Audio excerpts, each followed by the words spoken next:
Welcome guys, welcome to the course of TCP IP. Today we will be discussing about the TCP error control.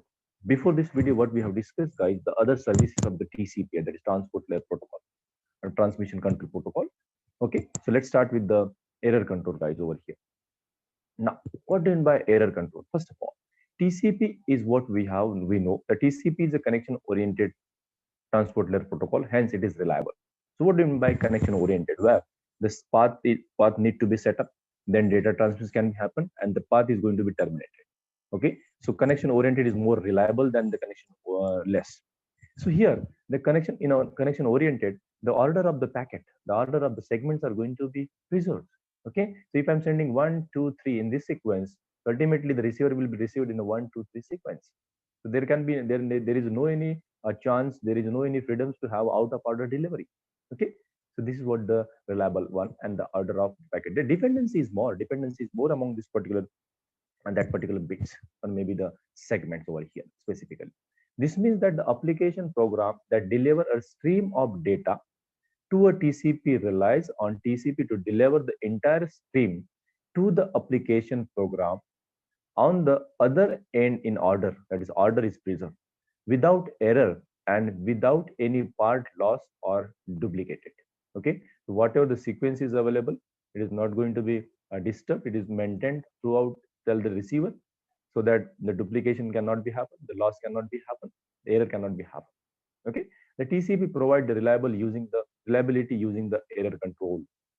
Okay, so that's why all are trusting on the TCP protocol, that or maybe the specifically transport like that the delivery or maybe it is reliable only because of what error control mechanism are available. So what this error control comprise of? So error control mechanism include mechanisms for detecting and resending corrupted segment. If something corrupted, so that retransmission is available. Resending the lost segment, if the some segments lost, that resending also available, retransmission also available. Storing out of order segments. Out of order segments can be again manually sequenced or mathematically sequenced at the receiver end. Okay, and until the missing segments arrive, all the segments are sequenced and detecting and discarding duplicated segments. So discarding duplicated and detecting the duplicated segments are available over here.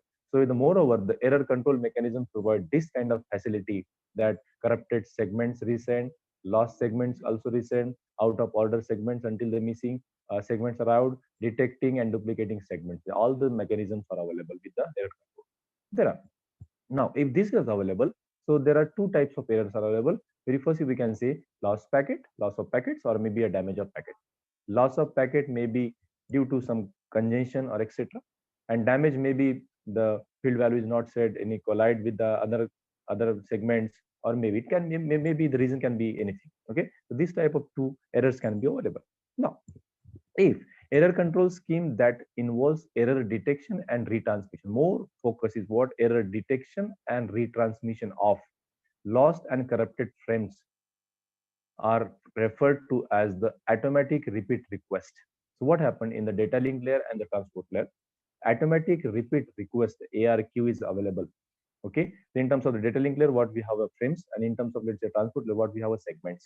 So to tackle this particular detection and retransmission, automatic repeat request is available. We need not to manually set up the things. Automatically, the TCP protocol will handle these things. The most error control techniques are based on error detection scheme, that is parity checks, and the CRC and retransmission schemes. So there are two schemes, retransmission scheme and error detection scheme, specifically parity check and the CRC, cyclic redundant code. Okay, so that the error can be analyzed and detected. Okay, then error control in TCP is achieved through the use of three simple tools. Now here, what we are discussing a transport layer. So we have need to discuss about the transport layer functionality and transport layer available mechanism for the error control, and that guy is checksum, acknowledgement, and timeout. Checksum, acknowledgement, and timeout. These three things are available. Three tools are available available in the transport layer. In the data link layer, what we have, the error detection scheme using the parity check and CRC and retransmission scheme. And how this three things are going to be available happens. Let's take one by one. Now, very first is what the checksum. What the checksum? Each segment include a checksum field. So checksum field is available with the TCP header, which is used to check for corrupted segment, which is used to check the corrupted segment. If the segment is corrupted and deleted by the invalid checksum, the segment is discarded by the destination TCP and it is considered as a loss. If it is corrupted, it is going to be discarded. Okay, once it is discarded, retransmission can be possible. Then TCP uses a 16-bit checksum that is mandatory in the every segment. So moreover, the checksum is going to be used for the detection of any errors.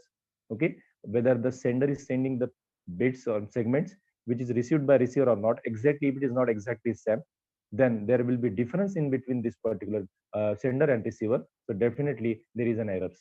What happened in a checksum? Generally, we calculated that whatever the data, let's say if I have a 48 bit or 48 bytes of data, that is divided into 2 to 3 parts, and then is adding and Ring mechanisms available, the conversion of into binary. Okay, then once it is okay, then the once complement is going to be calculated. There are so many methods are available: parity, single bit error, double bit error, etc. Burst bit errors. So all the mechanisms are available over here. Then second is what the acknowledgement. The TCP uses the acknowledgement to confirm the receipt of the data segment. Let's say if I have a sender, if I have a receiver. If sender is sending the data to the receiver confirms that I have received the acknowledgement. I have received the packets. I have received the segment. For that, I am sending the acknowledgement. So it is confirmed with the receipt. That is what ICK. Okay. The control segment that carries no data. There is no any data is carried by that particular control signal, but consume one sequence number are also acknowledged. And what we have, this is conveyed to the sender that I have received the packets. This is not consume, but the consumer see this consume the sequence number are also acknowledged. If there is no data, but it consume one sequence number. What we have discussed in the connection setup phase of the TCP IP, how this consume the one sequence number, we have discussed in that video lecture. Okay. Then ACK segments are never acknowledged. This once this ACK send, this is never acknowledged. Okay, but sometimes we have three-way hand checking, four-way hand checking are available, and again we convert. But this is what the after transmission the acknowledgement is available. Then third is what the retransmission.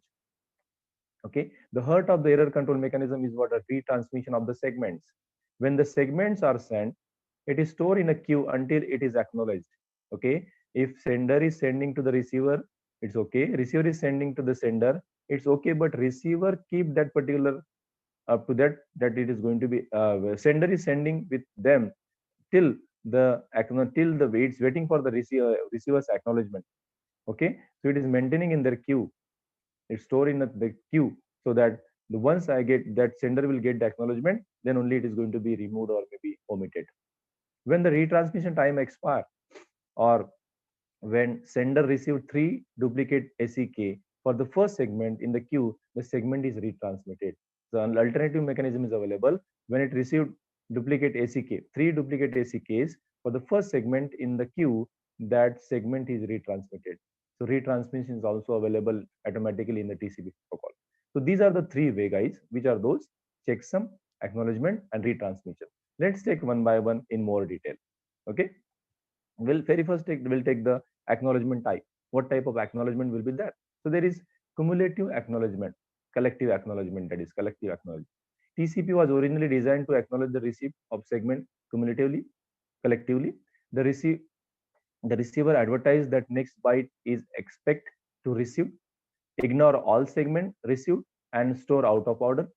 This is sometimes referred as the positive cumulative acknowledgement. If everything is received, then positive acknowledgement. Okay, the word positive indicate that no feedback is provided for discarding lost or duplicate segments. Okay, so there is no any feedback mechanism is provided for the discarded, lost, or duplicate segments. The 32-bit ACK field in the TCP header is used for the cumulative acknowledgement, and its value is valid only when the ACK flag bit is set to 1. What we have the control flag in TCP protocol. Okay, if the ACK flag is set at that time, only this cumulative acknowledgement is going to be available. Okay, Then second, selective acknowledgement.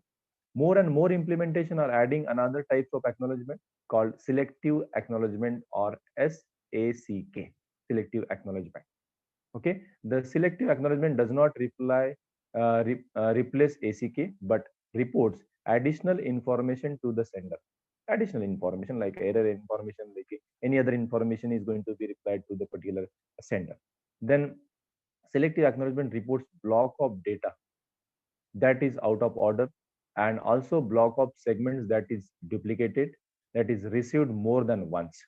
So such kind of information is going to be replied to the source. That is what the selective acknowledgement. However, since there is no provision in a TCP header for adding this type of information, the selective acknowledgement is implemented as an option at the end of the TCP header. So this is optional field is available, but still it is maintaining the granularity of, or maybe the authenticity of the operation. So what we have, the types of acknowledgement, cumulative acknowledgement and the selective acknowledgement. I hope it is understood. Now let's take the another type, that is retransmission. What the retransmission? Retransmission is what? If the sender is sending, receiver is receiving. If receiver is receiving or not, if not receiving, then sender need to resend. Sender need to resend. The retransmission after RTO, retransmission timeout. When the sending TCP maintain, the sending TCP maintain one RTO, that is retransmission timeout for each connection. When the timer matures, that is timer, let's say, matures, maybe expire, the timeout, the TCP send a segment in front of the queue, the segment with the smallest sequence number, and restart the timers. Okay, the value of RTO is dynamic in TCP and is updated based on the RTT, that is round trip time of the segment.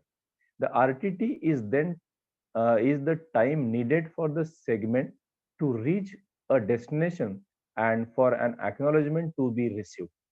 So retransmission after RTO, it is available over here.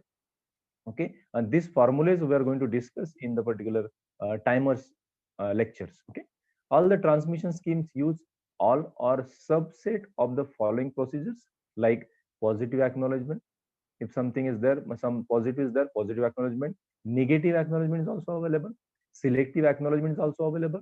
And this all the retransmission schemes using the ACK, not ACK, ACK, all rely on the use of timers. So timers are very important in this case. Okay. Then the most common ARQ retransmission schemes are available in this particular transport layer also. The stop and wait ARQ. Stop and wait ARQ. What happened with the sender and let's say and the receiver? Whatever we are sending to this particular receiver. Okay. If something out of this, let's say I'm sending 4 segments, out of this second will be collapsed. Then up to this, let's say, stop the sending and wait whatever it is received or not. If not received, then again take action on that. The second will be go back NRQ. Go back NRQ. Whatever the errors occur, let's say in the second position, again everything is going to be sended from the second position. That doesn't matter. The fourth and fifth is also received. Okay, so go back NRQ. Then the selective repeat. It is in a selective repeat. What happened? If I'm sending, let's say 4 segments, out of this, only let's say third is corrupted. So this only third is retransmitted. Only third is retransmitted rather than the first, the second, and the fourth. So it is best method, that is selective repeat, guys, rather than the go back NRQ and the stop and wait kind of things. So what we have discussed, the retransmission overall. So in this lecture, we have discussed about the basics of the error control mechanism in a transport layer. And next lecture, what we are going to discuss, how this error control mechanism happens and achieved with the help of timers, that we are going to discuss. In this lecture, what we have discussed, the checksum, acknowledgement, and the retransmission. This is what the core of this particular error control, where the loss of packet, out of delivery, all the mechanisms are available with the error control in the transport layer. Thank you.